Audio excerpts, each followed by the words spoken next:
बोले हमरा घमंड है। ফাইনালি রামচরণের পেদ্দির ট্রেলার ইজ আউট। আর ভাই অনেস্টলি 3 মিনিটের এই ট্রেলার দেখে একটা জিনিস কিন্তু এখন ক্লিয়ার, ডিরেক্টর পুরো স্টোরি না দেখিয়ে কিউরিওসিটি বাড়ানোর খেলাই খেলেছে। সো চলুন জেনে নেই আসলে ট্রেলারটা কতটা জমলো। ওয়েল, তো পেদ্দির ফার্স্ট লুক বের হওয়ার পরে অনেকেই ভেবেছিল আর এইটা তো পুষ্পার ভাইব কপি পেস্ট, কিন্তু গতকাল অনেকগুলো ভাষায় যখন ট্রেলার রিলিজ হয় তখন তো পুরো সিনটাই বদলে যায়। কারণ ট্রেলার দেখে পাবলিক তো এখন বলছে না ভাই এখানে অন্য লেভেলে ম্যাস ম্যাডনেসে খেলা হচ্ছে। আর সবচেয়ে বড় সারপ্রাইজ, রামচরণের 3-in-1 ট্রান্সফরমেশন, পেহেলওয়ান লুক, ক্রিকেটার লুক আর লাভার বয় সোয়াগ সবকিছু এমন স্টাইলিশ ভাবে প্রেজেন্ট করা হয়েছে যে স্ক্রিন থেকে চোখ সরানো টাফ হয়ে যাচ্ছে। আর অনেস্টলি RRR এর পর এইটা তার বেস্ট পারফরমেন্স হতে যাচ্ছে ফর শিওর। ট্রেলার দেখে বোঝাই যাচ্ছে এইটা কোনো সিম্পল স্পোর্টস ড্রামা না, এইটা এমন এক লোকের গল্প যার নাম পেদ্দি।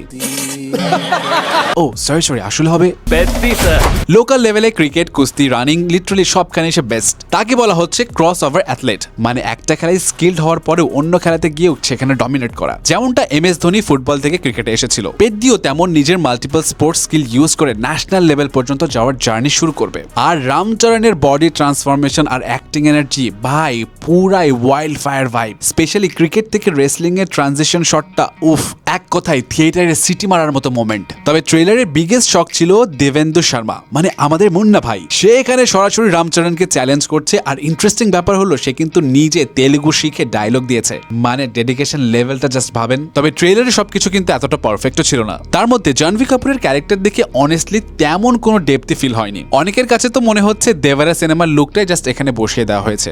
আর ভাই জাহ্নবী কাপুরের হিন্দি ডাবিং একদমই অখাদ্য। তার উপরে রামচরণের হিন্দি ভয়েস ওভারে সাউথ অ্যাকসেন্ট একটু বেশি বোঝা যাচ্ছিল, তাই ইমোশনাল সিনটা পুরোপুরি বিল্ড আপ হচ্ছিল না। অন্যান্য ক্যারেক্টারের ডায়লগ ডেলিভারিতেও তেমন হেভি ইম্প্যাক্টটা আসেনি। তবে কাস্টিং ওয়াইজ ডিরেক্টর বুচি বাবু সানা স্মার্টলি খেলেছে, কারণ ট্রেলারে বোমান ইরানি, শিবা রাজকুমার, জাগাপাতি বাবু, এমনকি কলকাতার রজতব দত্তকেও দেখা গেছে। মানে ক্লিয়ারলি প্যান ইন্ডিয়ান অডিয়েন্স ধরার চেষ্টা এখানে আছে। যদিও অনেকের মতে ওভারঅল ভাইব দেখে মনে হচ্ছে তেলুগু সিনেমার টাইপটা অনেক বেশি মনে হচ্ছে, প্যান ইন্ডিয়ান ফিল একটু কম। যাই হোক, AR রহমানের BGM সিনেমার থিমের সাথে খুব ভালোভাবে ব্লেন্ড হয়ে গেছে এবং চিকরি চিকরি গানটি এখন পুরাই হিট। সব মিলিয়ে পেদ্দি ট্রেলারে একটা জিনিস কিন্তু ক্লিয়ার, এখানে শুধু স্পোর্টস না, emotion, village politics, mass action আর লার্জার দেন লাইফ হিরোজম সব একসাথে মেশানো হয়েছে। এখন প্রশ্ন হচ্ছে একটাই, পেদ্দি কি সত্যি রামচরণের বিগ কামব্যাক মুভি হতে যাচ্ছে, নাকি ট্রেলারই ছিল আসল গেম? সেইটা বোঝা যাবে 4 জুন রিলিজের পর। সো আপনার কাছে ট্রেলারটা কেমন লাগলো অবশ্যই জানাতে ভুলবেন না।